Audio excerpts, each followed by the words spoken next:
Kita lanjutkan perbincangan kami, Bu Irma. Dengan adanya penetapan tersangka terhadap Noel dan juga adanya kekosongan jabatan di Wamenaker, apakah ini ada dampaknya terhadap iklim usaha, Bu Irma? Saya kira tidak. Masih banyak pekerja-pekerja di dalam sana, staf-stafnya Pak Yasirli yang mampu menggantikan fungsi dari Wamen ya, karena banyak sekali kan staf-staf SLN 1, 2, 3. Tapi memang perlu saya garis bawahi bahwa ini momen yang sangat tepat bagi Pak Yasirli untuk melakukan bersih-bersih.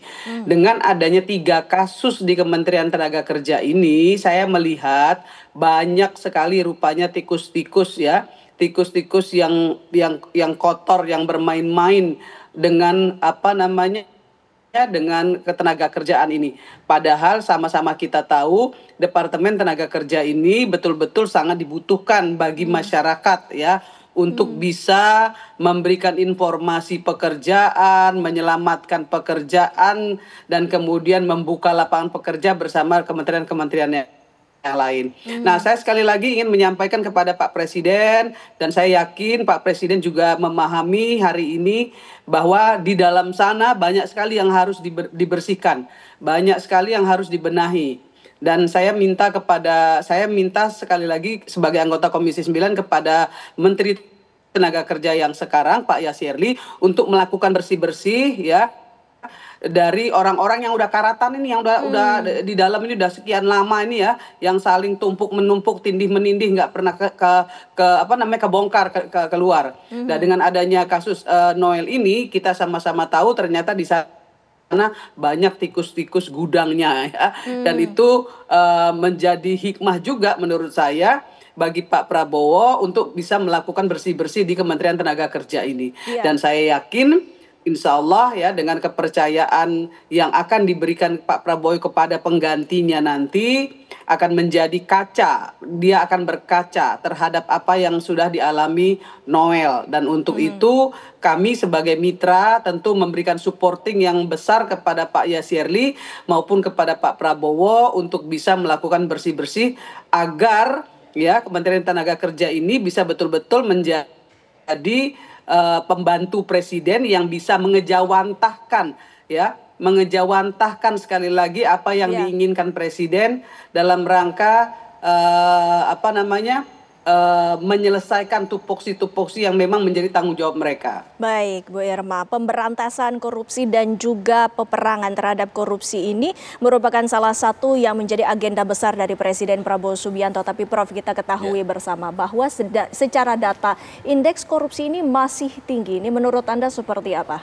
Ya, sebenarnya tantangan terbesarnya adalah bagaimana menata birokrasi yang baik ya. Menata birokrasi kan bukan cuma bicara kertas yang ada di dalam atau keputusan-keputusan dan kebijakan, tetapi yang harus dibersihkan adalah orang-orang yang menjalankan administratif itu. Karena bagaimanapun kalau orang yang menjalankan administratif itu tidak berjalan sesuai dengan koridor yang ada, itu pasti akan menjadi gurita di dalamnya. Ya, karena dia pasti menjadi budaya ya, menjadi budaya seperti di Kemenaker ini. Disampaikan bahwa itu sudah bertahun-tahun yang lalu kejadiannya ini, tapi kok nggak dipotong. Harusnya Noel ini bukan ikut terseret di dalamnya, harusnya itu harus dipotong di sana.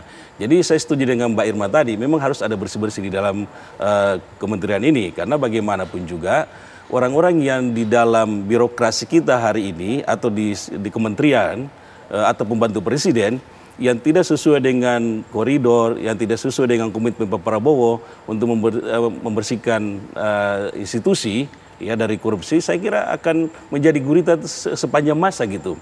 Makanya saya setuju kalau misalnya Pak Prabowo selalu menyatakan bahwa kalau Anda ingin ikut dengan saya, maka Anda harus bersih.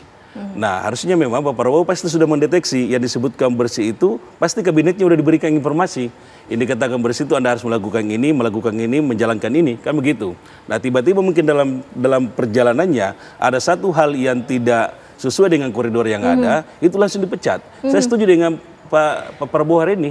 Ini semuanya kalau kasusnya Noel nggak panjang sekali kan, nggak panjang isunya, ya tiba-tiba ada muncul kasusnya langsung dipecat. Nah, ini saya kira memang Pak Prabowo ini satu hal yang menurut saya sih juga saya kaget ya. Seorang Noel yang tiap hari muncul di media dia menyampaikan bahwa saya melakukan bersih-bersih di dalam pemerintahan ketenagakerjaan ini, hal-hal yang tersumbat saya luruskan, ya kan gitu. Mungkin dia ikut dalam pusaran itu. Yeah. Nah, Pak Prabowo sudah melihat itu, bahwa ternyata ini ada orang yang terlibat tidak sesuai dengan keinginan saya. Yeah. Maka satu-satunya harus diberhentikan gitu. Yeah. Pekerjaan rumah dari pemerintah untuk memberantas korupsi ini juga menjadi suatu hal yang harus diemban oleh Presiden Prabowo Subianto. Bang Ramson, Anda melihatnya apa yang menjadi tantangan sehingga ini bisa benar-benar terrealisasikan sehingga seluruh kementerian bisa bersih? Ya, makanya di Cita yang ke-7 memperkuat reformasi birokrasi sama penegakan hukum, pemberantasan korupsi itu satu cita. Jadi itu Pak Prabowo ini selain pemimpin adalah ahli strategi. Jadi ini dikombinasikan. Jadi memang birokrasi ini perlu disederhanakan. Misalnya pengurusan SK3 ini. Mungkin ini berbelit-belit ini. Bisa coba dinaikkan dari 275.000 menurut info itu jadi 6 juta. Ini kan nggak benar nih. Nah, berarti jadi sistem juga perlu disederhanakan karena sistem yang berbelit-belit, birokrasi yang berbelit-belit memberikan peluang untuk melakukan korupsi. Padahal di satu sisi ini pemberantasan korupsi, di satu sisi ini reformasi birokrasi. Jadi memang udah pas, cuman tinggal menteri-menteri ini sebagai pelaksana-pelaksana di lapangan harus punya ini kreativitas di lapangan, diperbaiki, dilaporkan ke Bapak Presiden bahwa ini begini perlu disederhanakan. Jangan sampai ke tingkat teknis Bapak Presiden harus memikirkan dan menjabarkannya. Itulah tugas menteri-menteri. Sehingga di birokrasi di kementerian masing-masing semakin sederhana, semakin terkontrol. Di satu sisi peluang untuk korupsi juga makin sempit. Kalau masih ada yang main lagi, disikat lagi. Artinya Bapak Presiden konsisten. Nah, jadi saya mengharapkan bahwa Bapak-Bapak Menteri juga tolong ditingkatkan kreativitasnya untuk menyederhanakan birokrasi ini. Ini Bapak Presiden sudah menyampaikan tuh berkali-kali. Karena memang ada hubungannya, kalau birokrasi berbelit-belit, peluang untuk bermain itu ada. Lihat aja dari yang kejadian kemarin itu. Tidak hanya harapan dari Presiden Prabowo Subianto, tapi harapan juga dari masyarakat Indonesia agar pemberantasan korupsi ini bisa benar-benar terlaksana. Terima kasih Bang Ramson, terima kasih Prof. Suhaid, terima kasih juga Bu Irma waktunya bersama kami di Apa Kabar Indonesia Malam. Pemirsa, kami masih akan kembali selepas jeda pariwara berikut ini. Tetaplah bersama kami.